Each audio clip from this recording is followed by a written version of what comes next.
Hey everyone, and welcome to This Explainer. Today, we're tackling a highly complex, deeply emotionally charged source text. But our goal here is simple. We're going to unpack the mechanics of international law impartially and objectively.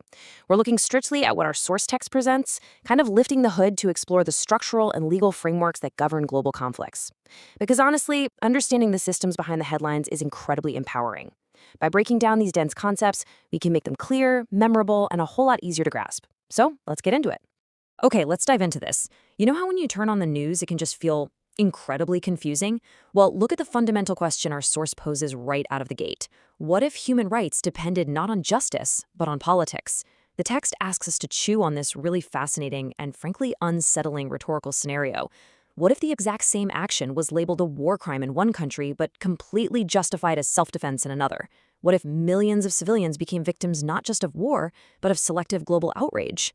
Our source is really digging into whether international human rights principles are actually applied consistently across the globe, or if they kind of shift depending on who's involved. Here's our quick roadmap for today. We'll start with the human rights paradox, then we'll zoom in on the Palestine case study, explore why global responses become so political, examine the true cost of that inconsistency, and finally, look at some concrete steps to rebuild the system. All right, moving into Section 1, the human rights paradox. To truly understand any conflict, the source insists we absolutely must step back and look at the foundational concepts first. So, according to international law, human rights are supposed to be completely universal. In theory, these rights do not change based on your nationality, your religion, your ethnicity, or who your country happens to be allied with. Every single civilian, everywhere in the world, is guaranteed the right to life, freedom from collective punishment, access to food and medicine, and protection during armed conflict. The fundamental promise here is dignity and equal treatment for everyone. But of course, that's the theory. And this brilliantly illustrates the flip side, the reality we actually see. The source defines selective human rights as the way these laws often operate in practice. It's what happens when similar actions receive wildly different international reactions depending on exactly who is committing them. For instance, the text points out that some conflicts get wall-to-wall global media attention, while others, barely a whisper. Some nations face immediate, crushing sanctions for violations, while others face almost no consequences despite very similar allegations. The source argues that power politics often steer the global response, which creates this massive, glaring gap between the theory of universal rights and the reality of selective enforcement.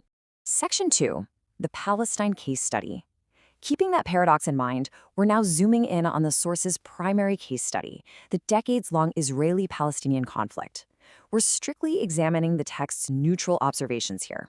The source approaches this by acknowledging a really profound symmetrical tragedy, which is the immense suffering of civilians on both sides over decades.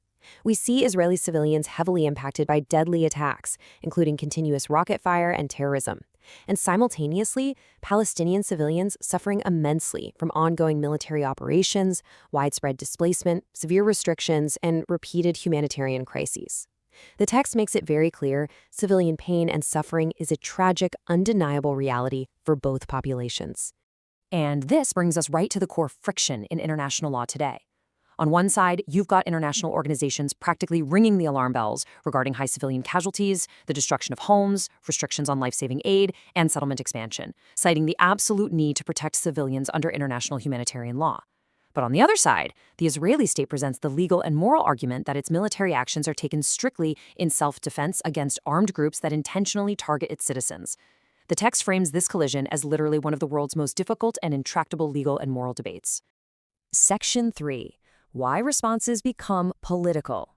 So, you might be wondering, how does a supposedly clear legal framework designed to protect civilians get so impossibly muddy? So the crucial point is that the text points to four main culprits that twist human rights from a matter of objective law into a high-stakes game of global politics.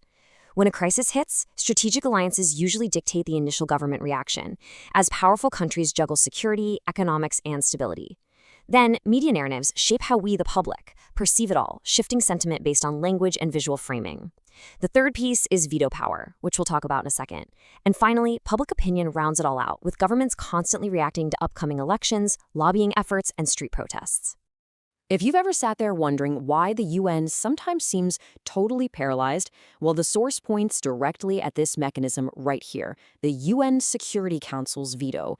Because permanent members can unilaterally veto resolutions, international action on human rights violations rarely relies purely on objective legal arguments. Instead, it's entirely dependent on the geopolitical interests of those powerful nations. Basically, if an ally is involved, a veto can stop international accountability right in its tracks. Section 4. The cost of inconsistency. Let's zoom back out for a minute. What actually happens to the world when international law is applied so unevenly?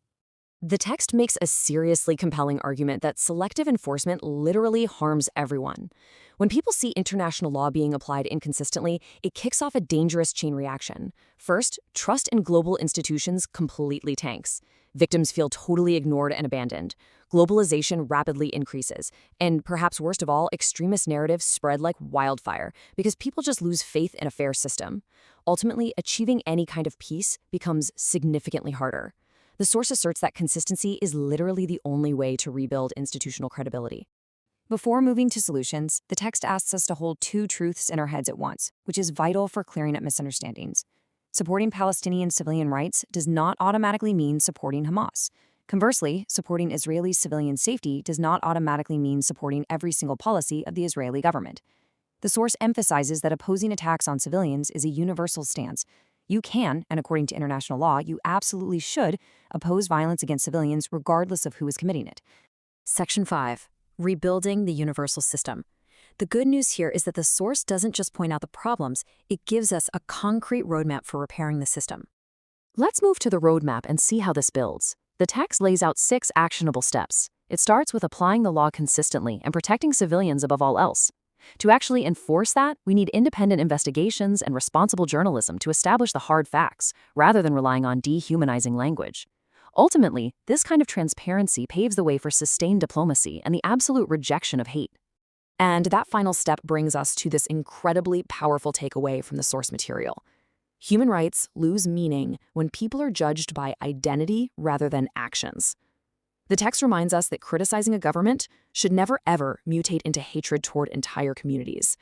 Opposing anti-Semitism, opposing Islamophobia, racism, and rejecting collective blame is absolutely paramount. Justice only works when it's impartial. If international law protects every civilian equally, it actually fulfills its original noble purpose. So I want to leave you with this final, provocative thought from the text. Can human rights truly be universal if they are applied inconsistently? It's a big question, and it really demands some deep reflection. I would absolutely love to hear your thoughts on this. Do you think international human rights are applied equally across conflicts, or does politics ultimately dictate whose suffering gets the world's attention? Please share your perspective respectfully. Thank you so much for joining me on this explainer, for learning alongside me.